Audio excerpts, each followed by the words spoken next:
C'est vraiment l'idée de construire un portrait chinois de quelqu'un qui n'existe que dans l'esprit d'un réalisateur au départ et de le matérialiser, de le rendre vrai, de le fabriquer. J'aime bien pouvoir réfléchir jusqu'au dernier moment en fait. À l'issue du tournage, tout ce que j'ai pu constituer comme stock, j'essaye effectivement de le récupérer. Ce sentiment de l'été, Amanda, Adieu Paris, À plein temps, Caroline Spitz crée les costumes de personnages passionnants du cinéma d'auteur français. Je suis Céleste Durand et j'ai le plaisir de recevoir Caroline pour échanger sur sa carrière, ses rencontres et ses inspirations. Bienvenue Caroline. Merci Céleste. Ravie de te recevoir aujourd'hui. Moi également, je suis ravie de te voir. Alors je vais commencer par te demander comment tu es devenue créatrice de costumes. Qu'est-ce qui t'a menée vers cette profession ? Alors c'est un peu un hasard au départ. J'ai fait une école de cinéma au début des années 2000 qui s'appelle l'ESSEC, donc qui destinait pas du tout à la profession de costumière, mais j'ai été formée à la réalisation documentaire. D'accord. Et en fait, ce que ça m'a appris, c'est surtout le travail autour du point de vue, c'est-à-dire la direction choisie par un auteur pour exposer son point de vue sur son œuvre. Et du coup, ça a été assez cohérent finalement de prendre la direction des costumes, puisque c'est jamais qu'abonder dans une direction et fort d'arguments, c'est-à-dire quelle tenue, dans quel écrin, dans quelle situation, enfin tout ça se répond complètement. Donc du coup, j'ai pris la direction des costumes assez naturellement. Voilà à l'issue de ces études.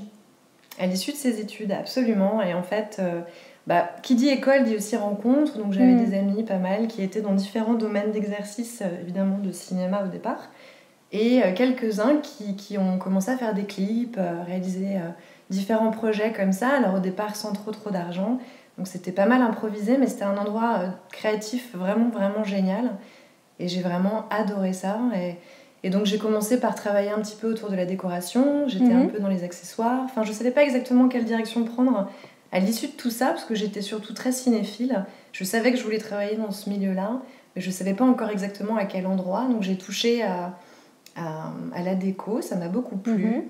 Je pensais au départ vraiment m'orienter là-dedans, et puis en rencontrant certaines personnes qui m'ont confié un peu par hasard la casquette de costumière, m'ont proposé sur des clips pour Polydor au départ, pour des artistes comme Arthur H, Émilie Loiseau ou Raoul Paz, de venir compléter l'équipe avec cette casquette-là. Et je me suis vachement amusée, quoi. J'ai trouvé ça vraiment, vraiment génial. Donc ça a été un espèce de déclic, mais qui s'est vraiment fait... En faisant. En faisant, ouais, vraiment. C'était vraiment un hasard au départ. Et alors, comment du clip tu es arrivée, de l'univers de la musique et du clip, tu es arrivée vers le cinéma ? Alors, j'avais un camarade dans mon école qui s'est vu confier une grosse série à l'époque, une série pour comédie. Et donc, nous étions très amis, on avait fait pas mal de clips vidéo ensemble. Et il m'a proposé de remplir cette tâche de chef costumière sur une série. Voilà, ça s'appelait C'est la crise. Et donc ça a été vraiment mon baptême du feu, parce qu'autant dire que tout ce qui était crossbordage, découpage, patine, enfin toutes ces choses m'étaient pas du tout inconnues, mais disons que c'était de la théorie pour moi au départ. Et en fait, j'ai vraiment mis les pieds là-dedans de cette manière-là. Donc j'avais pas mal de mal à déléguer, j'avais une petite équipe fort bienveillante, mais j'arrivais pas vraiment à trouver la place au départ. Et donc j'ai beaucoup appris en faisant, mais ça s'est vraiment fait de cette manière-là.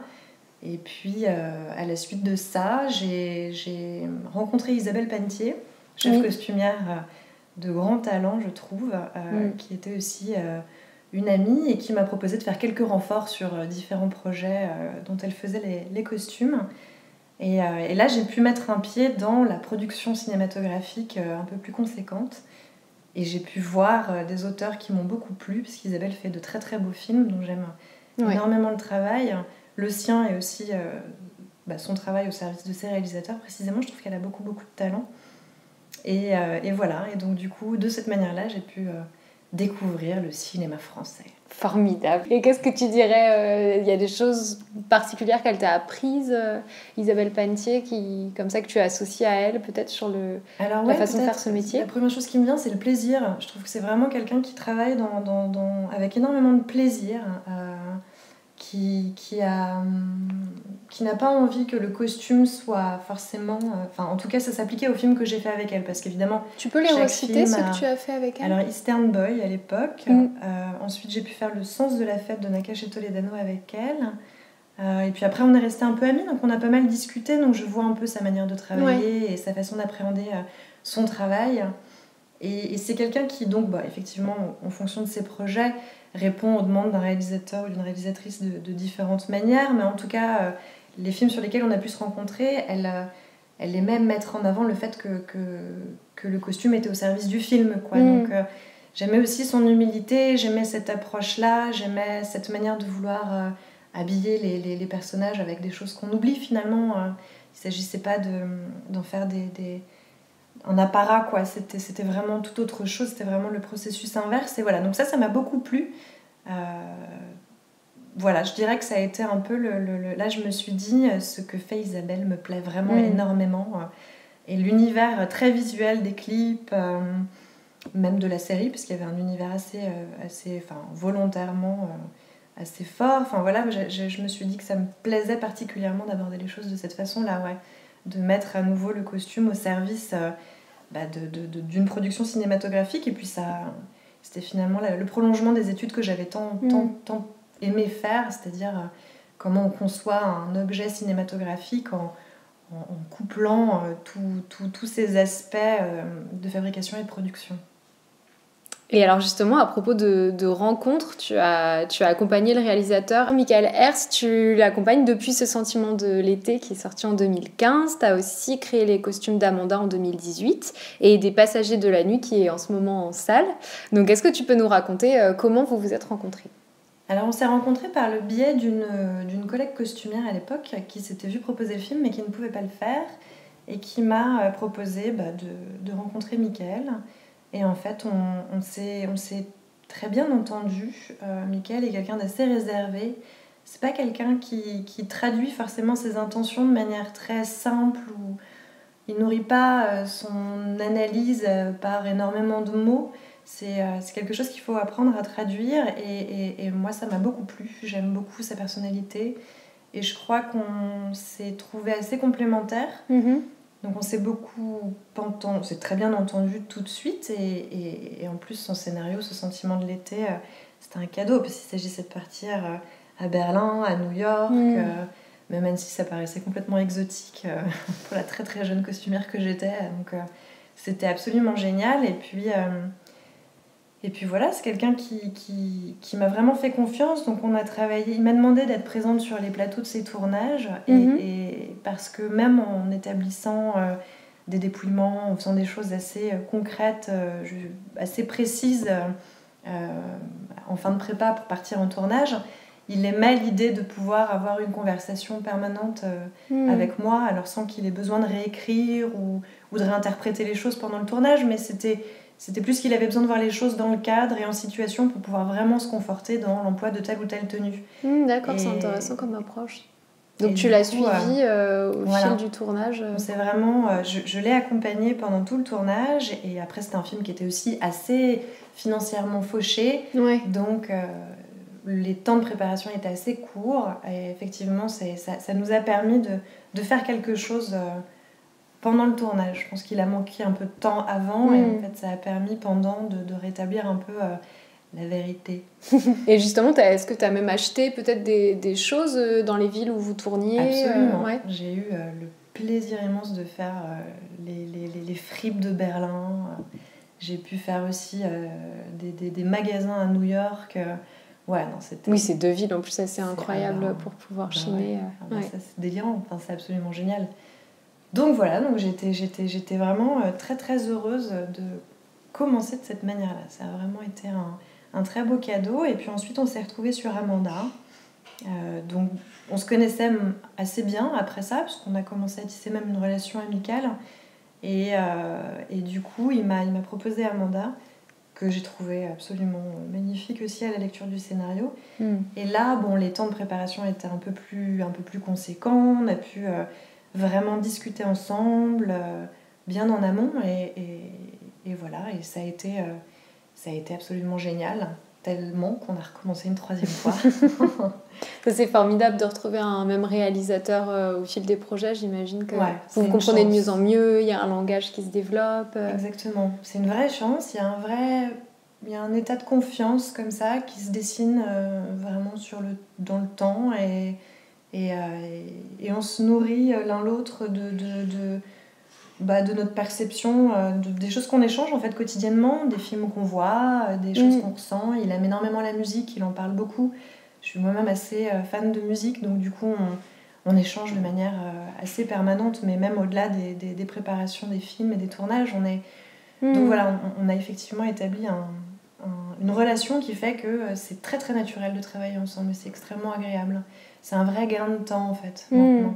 Il n'y a pas cet endroit de redécouverte qui est merveilleuse, c'est autre chose encore, quoi. Mais disons que ça nous permet d'être plus vite dans le vif du sujet, en fait. Et justement, je me demandais comment il te parlait de ses intentions, de ses inspirations, de ses envies pour les films. Et donc ça passe notamment par la musique, c'est intéressant ce que tu disais. Ouais, ça passe beaucoup par la musique. Alors il en parle un peu dans ses scénarios déjà. Il met pas mal de musique, il cite des groupes, tout ça.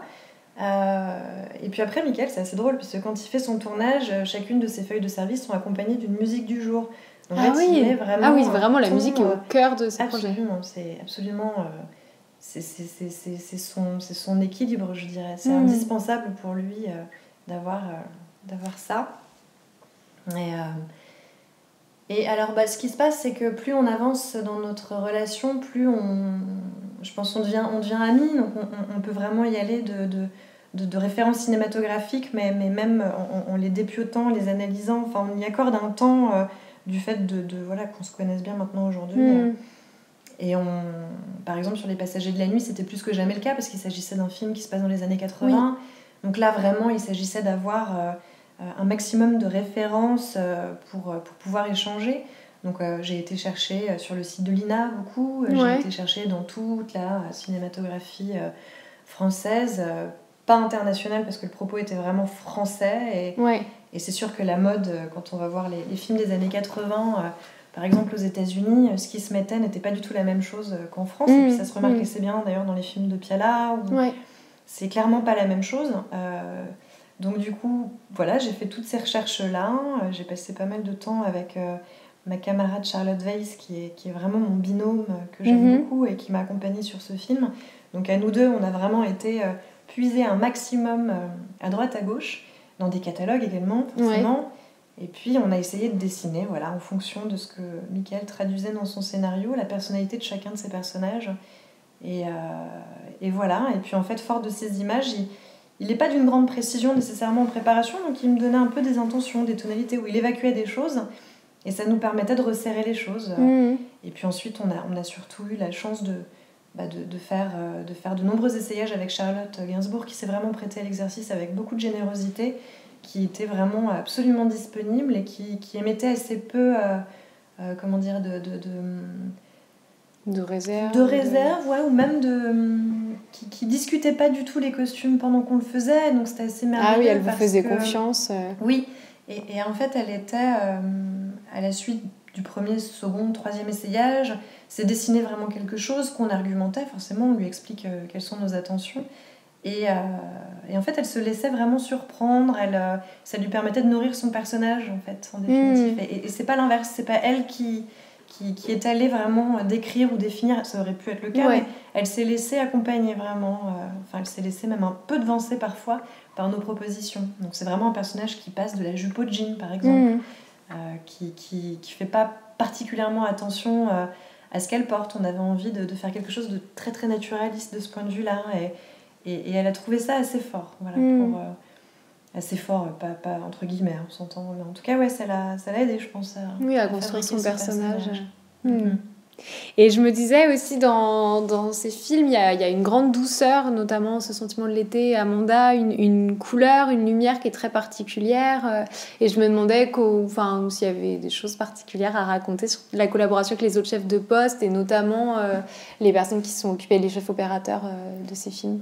Le chef opérateur de Michael, Sébastien Bourkman, travaille depuis toujours, je crois, avec Michael. Et lui, il utilise pas mal de... Enfin, ils sont vraiment dans le grain, on est toujours dans le souvenir, on est toujours dans une perception sensorielle. Et donc, du coup, il utilise assez souvent même une petite Bolex, qui est une caméra mécanique, qui a un grain absolument délicieux. Enfin, c'est génial. C'est super, ça a un effet tout de suite très fort. Ça fait vraiment état de souvenir, de perception. Et donc, on discute pas mal en fait avec Sébastien, on discute aussi pas mal avec la chef déco de Mickaël. Il y a toujours qui est la même aussi sur ces 3 films. C'est la même chef décoratrice qui travaille avec lui depuis Amanda. D'accord. Ça fait 2 films maintenant qu'ils travaillent ensemble. Et voilà, et donc c'est à chaque fois des collaborateurs avec qui j'échange pas mal. Alors, de la même manière comme je connais bien Mickaël, je connais bien ses autres techniciens. Donc, c'est vrai que ça permet tout de suite un accès au langage, à la conversation qui est plus simple. Quand on est propulsé sur un film où on connaît à peine le réalisateur, il est parfois plus long, en tout cas, d'accéder à... Enfin, on n'a même d'ailleurs pas souvent le temps de pouvoir aller vraiment glaner des informations vis-à-vis des autres chefs de poste. Alors ça finit toujours par se faire, mais on a plus ou moins le temps, voilà, et souvent moins que plus. Et en tout cas, avec Mickaël, on a le temps, puisqu'on se connaît. Et c'est vrai que Sébastien me parle pas mal de ses intentions, du climat qu'il a envie d'établir, la saison dans laquelle on va tourner. Enfin, toutes ces choses-là prennent un sens toujours très fort dans le cinéma de Mickaël. C'est très sensoriel, très atmosphérique, ouais. Et il tient beaucoup. Donc c'est sûr que ça crée immédiatement un climat, des intentions qui sont dans lesquelles je finis par m'inscrire. Et alors, pour parler d'un film qui est moins dans la douceur et qui est plutôt filmé comme un thriller, tu as signé les costumes de À plein temps, qui est sorti récemment et où on suit le personnage de Laure Calamy qui est dans une vraie course effrénée vers un nouveau poste et une nouvelle vie, mais qui se retrouve confrontée à une grève des transports. Et donc, elle alterne entre l'uniforme qu'elle porte quand elle est femme de ménage dans un hôtel de luxe, le tailleur qu'elle va réussir à rassembler pour ses entretiens, les tenues qu'elle porte aussi quand elle est chez elle dans son intérieur. Et je me demandais comment tu as appréhendé ce personnage. Alors le personnage de Julie, donc le personnage de Laure Calamy, est un personnage qui, avant de se retrouver première femme de chambre dans cet hôtel de luxe, travaillait dans une grande entreprise et gagnait très très bien sa vie. Et donc du coup, Éric Gravel, le réalisateur, tenait à ce qu'on parte de là. C'est-à-dire qu'elle devait avoir une garde-robe qui raconte cette superbe, quelque chose qui rappelle à cette vie antérieure. Et donc on est parti vers des matières, des coupes. Enfin, elle a un petit blouson en daim qui est plutôt bien coupé. Elle a un tailleur aussi qui est assez bien coupé. Enfin, en tout cas, l'idée c'était de trouver effectivement des vêtements qui racontent ça. Et en fait, elle les garde comme ça tout au long du film. En tout cas, elle va puiser dans cette garde-robe ponctuellement tout au long du film jusqu'à se réemparer de ce costume qu'il a qualifié, qu'il a définissait auparavant lors de cet entretien d'embauche. Et voilà, donc ça c'était un peu le point de départ. Après, on a travaillé dans un palace où on a eu la chance de pouvoir utiliser leur tenue de femme de chambre qui vraiment par chance était délicieux et très beau. Ça faisait vraiment très journal d'une femme de chambre de Buñuel. Enfin, c'est vraiment... donc c'est les vrais uniformes. C'est les vrais uniformes. Alors il a été question à un moment donné de prendre autre chose que du noir parce que le chef opérateur craignait que ça soit une tâche trop absorbante visuellement. Donc on s'est demandé si on les refaisait pas faire dans d'autres tonalités. Et en fait en les voyant, on a été très convaincus par la couleur, le noir et blanc en fait, le côté très fonctionnel de cet habit. On n'avait pas envie de chichi, on n'avait pas envie... on n'avait pas non plus envie d'en faire quelque chose de trop pauvret, donc on n'avait pas envie d'aller vers des vêtements dans des tonalités pastel ou dans des choses comme ça. Finalement, ce noir et blanc, ce col Claudine et ce vêtement noir lui donnaient un certain aplomb, donc ça répondait complètement à la demande. Donc finalement, on a eu beaucoup de chance de pouvoir se les faire prêter, c'était parfait pour le film. Et voilà, et puis c'était un film assez chouette à faire. On avait déjà collaboré ensemble avec Éric Gravel sur son précédent film, qui s'appelait Crash Test Aglaé, qui était un film aux enjeux assez hauts en couleur. Et il avait envie de quelque chose de presque un peu cartoonesque. Il fallait vraiment une personnalité très forte pour chacun de ses protagonistes et c'était assez amusant à fabriquer. Et là, à l'inverse, il voulait quelque chose de complètement réaliste, entre guillemets. Alors, le réalisme peut prendre différentes formes, mais en tout cas, là, il s'agissait d'en faire une femme qui, effectivement, habite en Bourgogne et qui prend le TER tous les jours.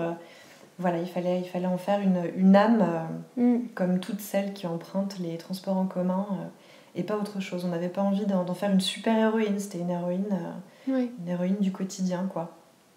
Et comment c'était de travailler avec Laure Calamy, qui, je trouve, est une actrice très physique, qui joue vraiment... Alors, tous les acteurs jouent avec leur corps, mais je trouve qu'elle a vraiment quelque chose de très physique, et je me demandais comment ça avait été de travailler avec elle. Alors Laure est déjà quelqu'un de très habité. C'est vrai que c'est assez formidable de la rencontrer, déjà. Et elle a une telle personnalité, elle a un tel charisme que finalement, on n'a pas envie de surinvestir cet endroit-là. Enfin, en tout cas, moi, c'est le sentiment que j'ai eu. Donc j'ai trouvé que c'était encore mieux finalement d'avoir choisi Laure pour ce rôle. Et après, c'est vraiment aussi cet endroit génial que sont les essayages, c'est-à-dire que c'est elle qui rencontre son personnage en passant tel ou tel vêtement et ce qu'elle se raconte et donc d'observer ça finalement, de le guider, mais de le laisser se produire, se fabriquer un peu magique, de manière un peu merveilleuse devant soi.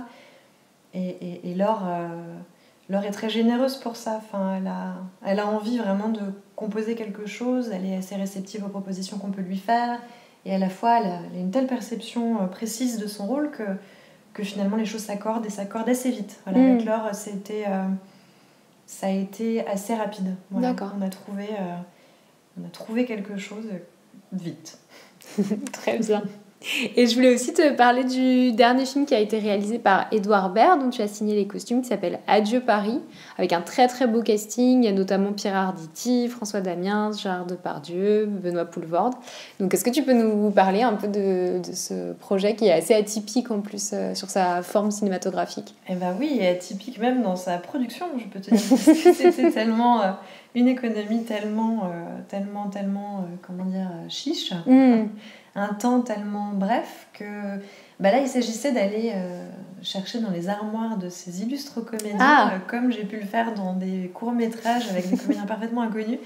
Donc c'était très très drôle de se retrouver chez Pierre Arditi, Bernard Lecoq et de leur demander d'ouvrir leurs armoires, chose qu'ils faisaient avec beaucoup de générosité.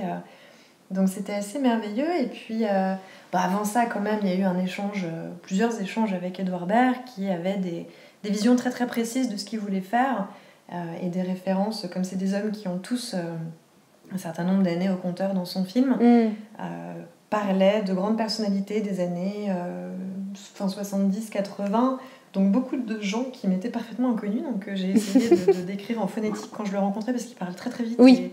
Et du coup je suis repartie avec un tas de noms qui étaient même pas les vrais, enfin c'était que j'ai au fil des recherches Google t'arrivais à... Et voilà, je te dis attends, visiblement ça colle à la description qu'il m'a faite, donc ça doit être ça.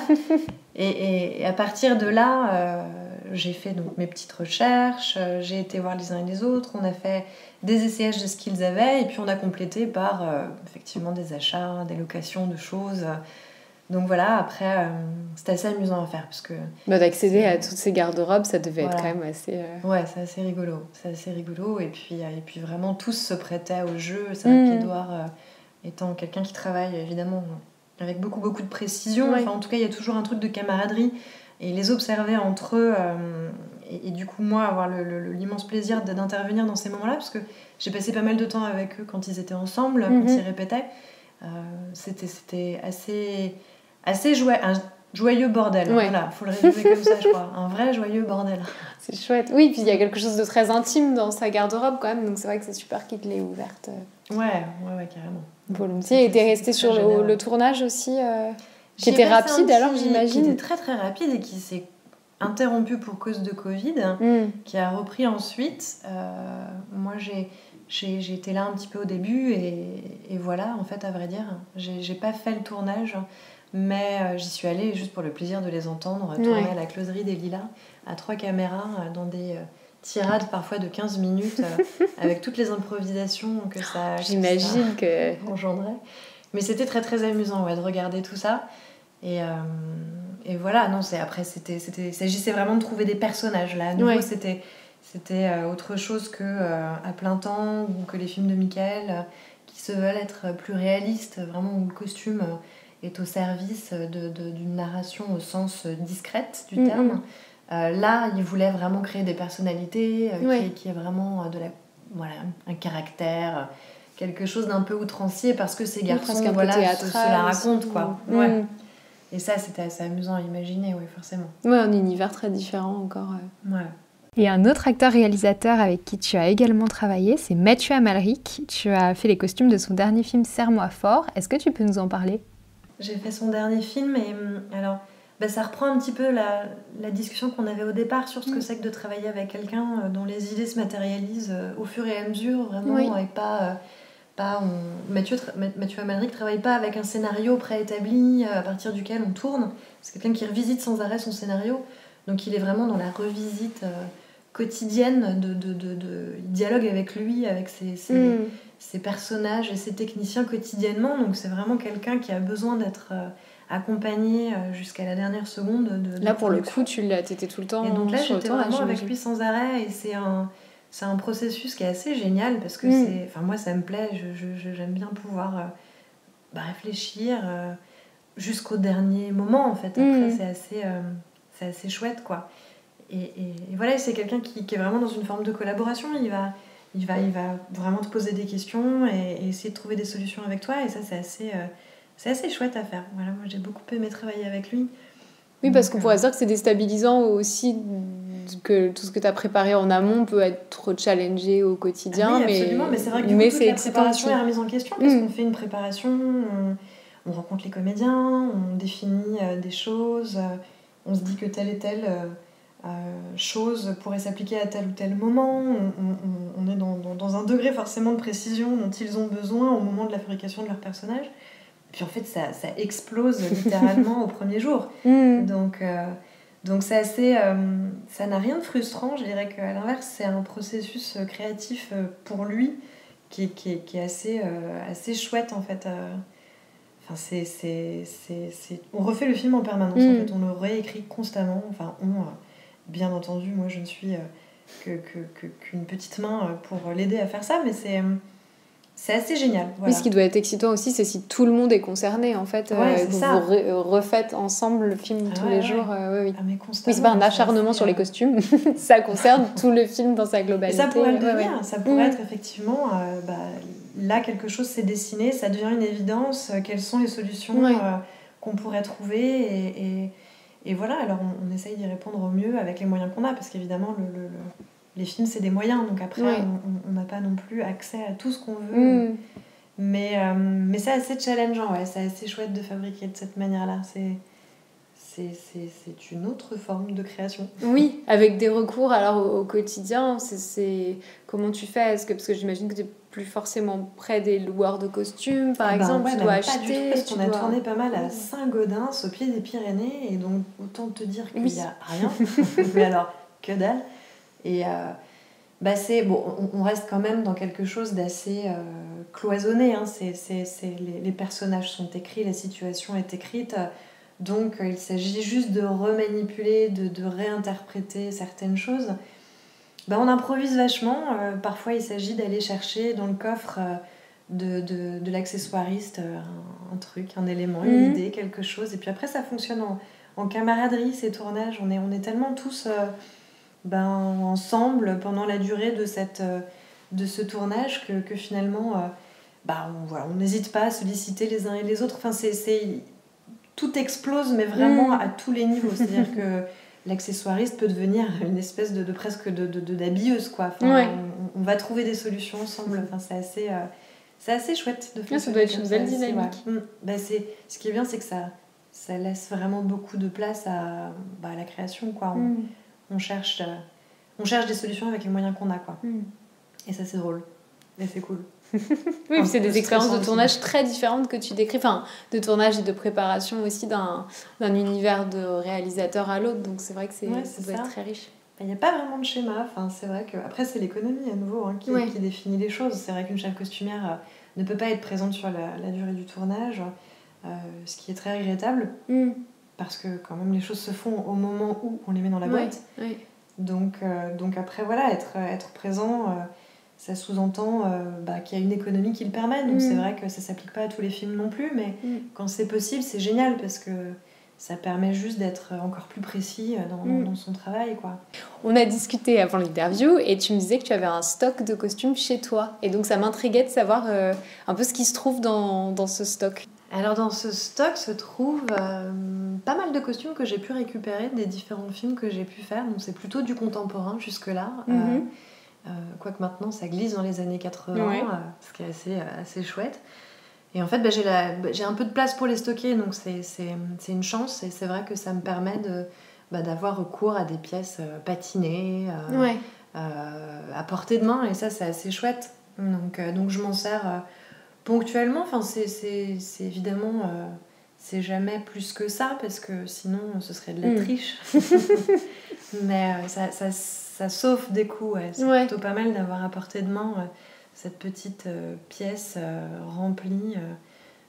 Voilà, c'est vrai que quand on a des idées, parce que comme ça, tout ce processus, quand on est en préparation, il y a beaucoup d'idées qui viennent ponctuellement. Parfois, on quitte un loueur, on a l'impression d'avoir fait le plein de bonnes idées, et puis on se dit, mais en fait, mais ça, ça manque carrément, mais ça, c'est...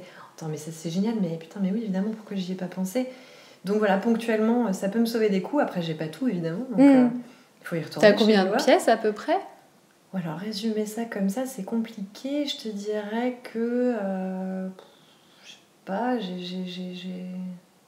non, je sais pas. Je saurais pas te dire combien de pièces. Énormément de curveurs, plein de trucs. Et je sais pas...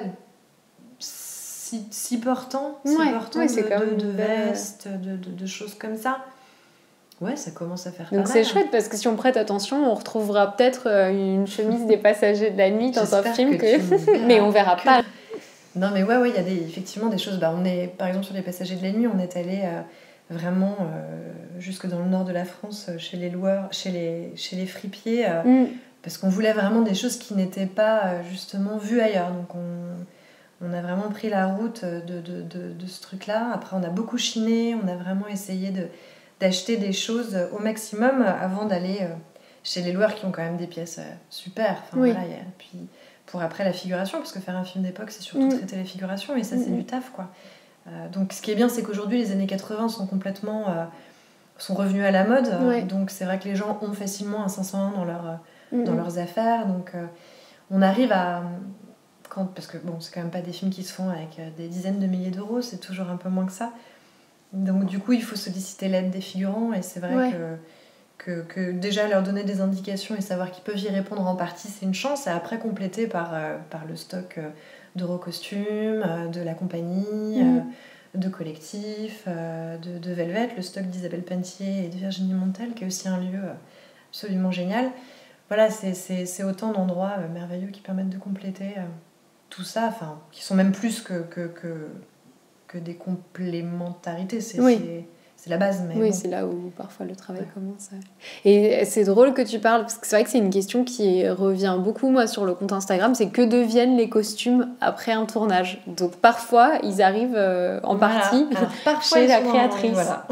Parfois, ils finissent chez moi. Et d'autres fois, ça dépend vraiment des productions, quoi. Certaines veulent les garder, d'autres sont prêts à nous les donner. Enfin, ça dépend vraiment. Moi, j'essaie maintenant, parce que c'est idiot de racheter des trucs constamment, des choses qui reviennent. Enfin, voilà, donc ça commence même à être un sujet de conversation avec les prods. C'est vrai que là, j'ai fait une série là récemment. Je leur expliquais que moi, j'amenais pas mal de choses, et que ça pouvait être intéressant du coup qu'on rassemble tout ça, que c'était une espèce de pensée presque un peu écologiste, comment le dire, écologique. Que de ne pas racheter constamment les mêmes pièces, et voilà. Et puis d'ailleurs, c'est beaucoup mieux d'avoir des vêtements patinés, des choses qui ont vécu, des choses qui sont un peu abîmées, un peu... C'est ça qu'on cherche, quoi. C'est le vrai. Et parfois, il y a des comédiens aussi qui gardent, je crois, des costumes qui en premier lieu, ça commence par là. Puis un réalisateur, parfois, une réalisatrice peut avoir envie de récupérer des pièces. Puis ensuite, après, on les met en raccord, souvent jusqu'à la sortie du film. En tout cas, les pièces des rôles principaux, s'il y a des retakes, s'il y a une affiche ou des choses comme ça. Et puis, donc ça veut dire que pendant près d'un an, ça adore dans les caves des prods. Et puis à l'issue de ça, ils ont pas forcément le temps. Ça demande quand même de solliciter des gens, de faire des transvasages. Donc ils s'en débarrassent ou alors ils entreposent ça. Enfin voilà. Donc ces choses-là, en l'occurrence, je les revois souvent jamais. Mais à l'issue du tournage, tout ce que j'ai pu constituer comme stock, j'essaye effectivement de le récupérer. J'essaie. C'est pas toujours le cas, mais... Ouais. Mais c'est un beau projet. Et c'est vrai que cette question écologique, elle revient de plus en plus quand même. Et c'est vrai que je crois qu'il y a quand même une envie aussi d'essayer de limiter les achats globalement, de s'appuyer de plus en plus à la fois sur les loueurs et les friperies quand c'est possible. Parce que c'est vrai que selon les projets, parfois, ça n'est pas possible. Ça n'a pas de sens. C'est ça. Ouais. Non, c'est bien, faut essayer de faire ça. Ouais, c'est sûr que c'est bien, quoi. Ça a du sens. Et alors, je voulais te demander aussi quelques questions un peu peut-être plus générales autour du costume. Et je me demandais si dans l'histoire du cinéma, il y a des costumes qui te plaisent particulièrement et dont tu pourrais nous parler, qui t'inspirent dans ton travail ou juste des images comme ça qui t'accompagnent. Alors ça, c'est une excellente question. Oui, j'ai envie de citer Almodovar. Je crois que ça a été ma première grande rencontre esthétique. Après, j'ai très tôt vu beaucoup de films et après j'en ai fait même mes études, donc vraiment j'ai une passion pour l'objet film dans sa globalité, donc je pense pas avoir été touchée par un costume en particulier, mais vraiment par l'identité générale d'une œuvre. Et par contre, celui qui a été un peu le déclic quand j'ai commencé à travailler dans ce domaine-là, c'est Almodovar, oui. Alors, justement pour son côté très outrancier, parfois un peu le mauvais goût qu'il qualifie, mais en tout cas, voilà, on sent qu'il avait une intention très très précise à cet endroit-là. Et voilà, et moi, ces films me plaisent tellement que voilà, je rêve de ces personnages, de leur identité, de l'endroit qu'ils habitent. Enfin, voilà, donc il n'y a pas un costume à proprement parler, plutôt des films, ouais, je crois, vraiment des choses qui m'ont beaucoup branchée et qui me suivent beaucoup aujourd'hui. Ou alors peut-être aller chercher Pascal Augier dans Les Nuits de la pleine lune de Rohmer, qui est vraiment une figure qui incarne parfaitement les années 80 et qui alors, je m'y suis replongée pour Les Passagers de la nuit, mais c'était moi, Rohmer, c'est ma passion, j'en suis complètement dingue. J'aime énormément son cinéma, pas forcément formellement, mais plus verbalement, je trouve que c'est tellement intelligent.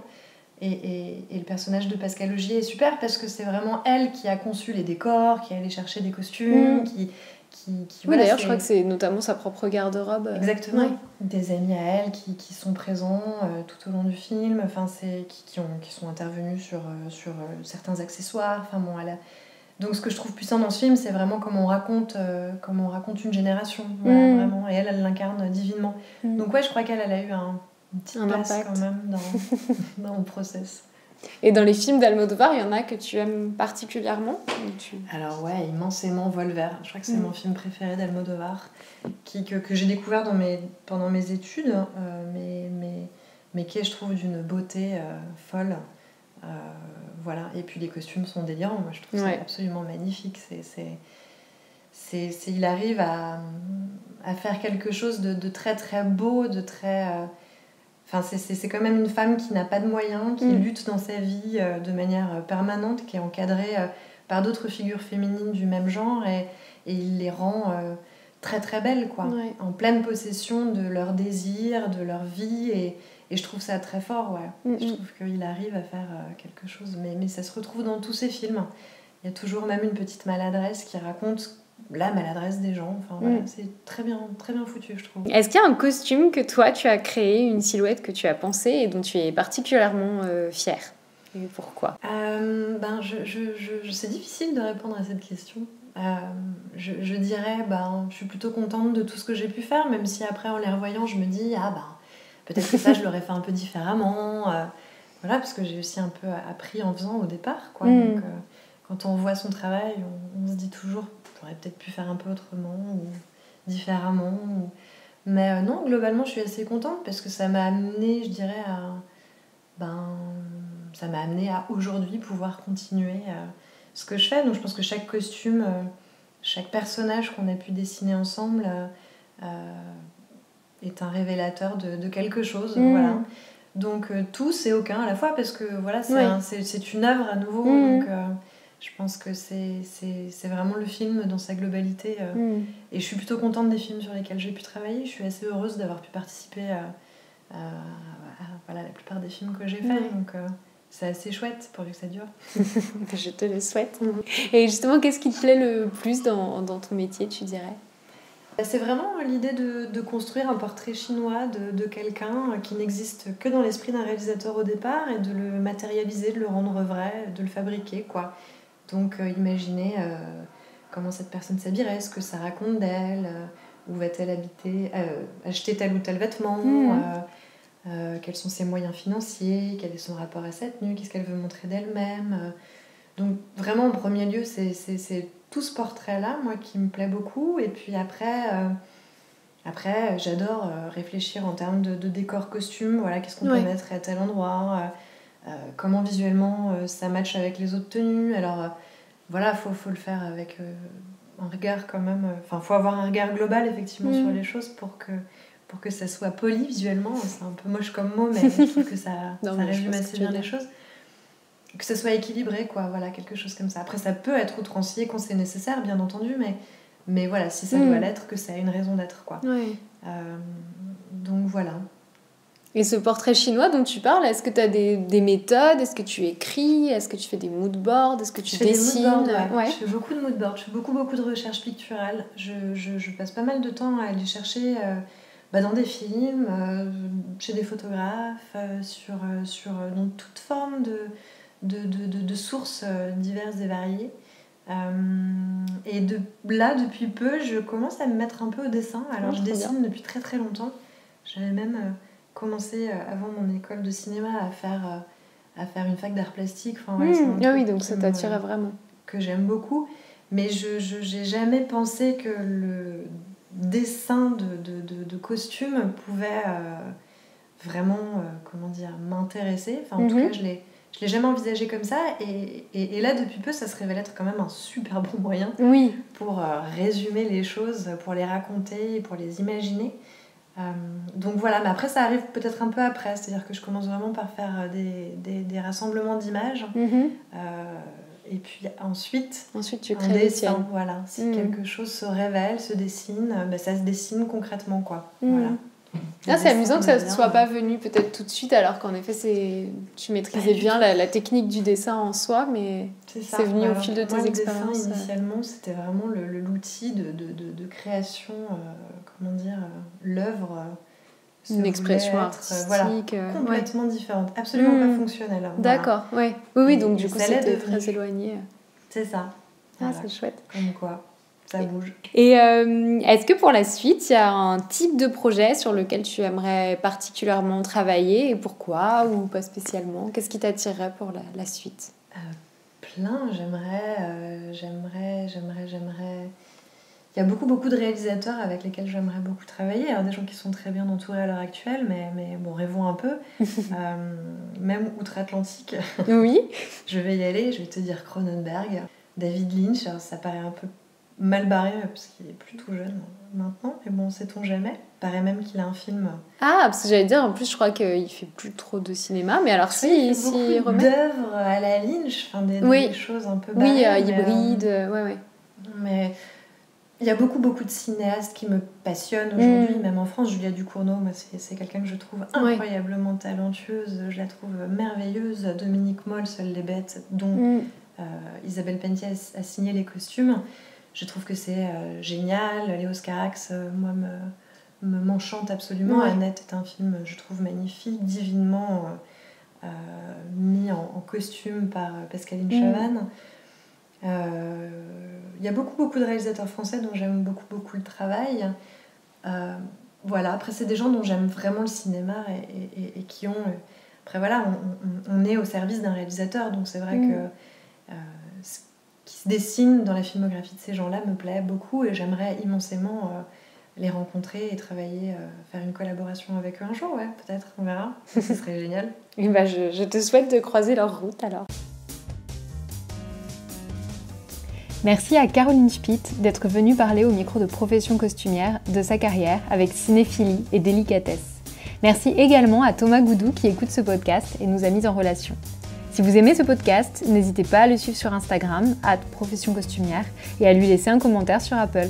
À bientôt pour un nouvel épisode.